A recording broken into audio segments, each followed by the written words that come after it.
फरिश्ता जो तुम पर मुकर्रर किया गया है तुम्हारी रूहें कब्ज कर लेता है, फिर तुम अपने परवरदिगार की तरफ लौटाए जाओगे और तुम ताज्जुब करो जब देखो कि गुनाहगार अपने परवरदिगार के सामने सर झुकाए होंगे और कहेंगे कि ऐ हमारे परवरदिगार, हमने देख लिया और सुन लिया, तू हमको दुनिया में वापस भेज दे कि नेक अमल करे, बेशक हम यकीन करने वाले हैं। और अगर हम चाहते तो हर शख्स को हिदायत दे देते, लेकिन मेरी तरफ से ये बात करार पा चुकी है कि मैं दोज़ख को जिन्नों और इंसानों सबसे भर दूंगा।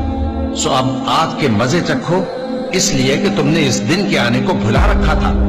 आज हमने भी तुम्हें भुला दिया है, और जो काम तुम करते थे उनकी सजा में हमेशा के अजाब के मजे चखते रहो। हमारी आयतों पर तो वही लोग ईमान लाते हैं कि जब उनको इनके जरिए नसीहत की जाती है तो सजदे में गिर पड़ते और अपने परवरदिगार की तारीफ के साथ तस्बीह करते हैं और गुरूर नहीं करते।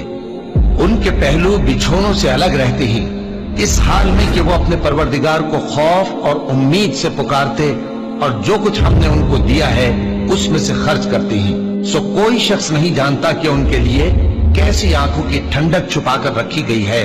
ये उन अमाल का सिला है जो वो करते थे। भला जो मोमिन हो वो उस शख्स की तरह हो सकता है जो नाफरमान हो? दोनों बराबर नहीं हो सकते। जो लोग ईमान लाए और नेक अमल करते रहे उनके रहने के लिए बाग है।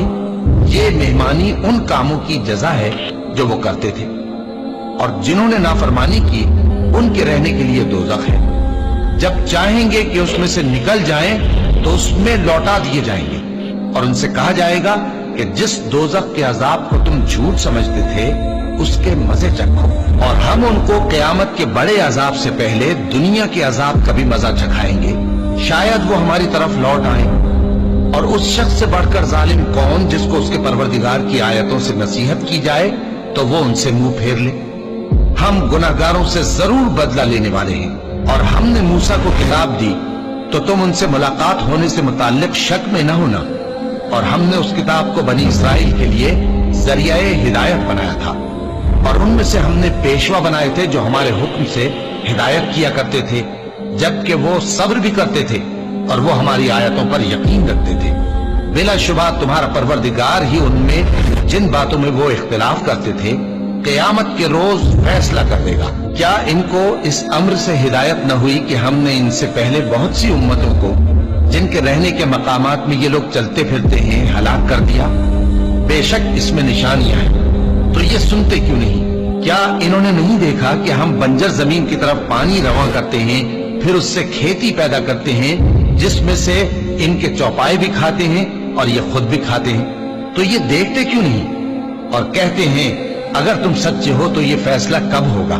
कह दो कि फैसले के दिन काफिरों को उनका ईमान लाना कुछ भी फायदा न देगा और न उनको मोहलत दी जाएगी। तो उनसे मुंह फेर लो और इंतजार करो, ये भी इंतजार कर रहे हैं।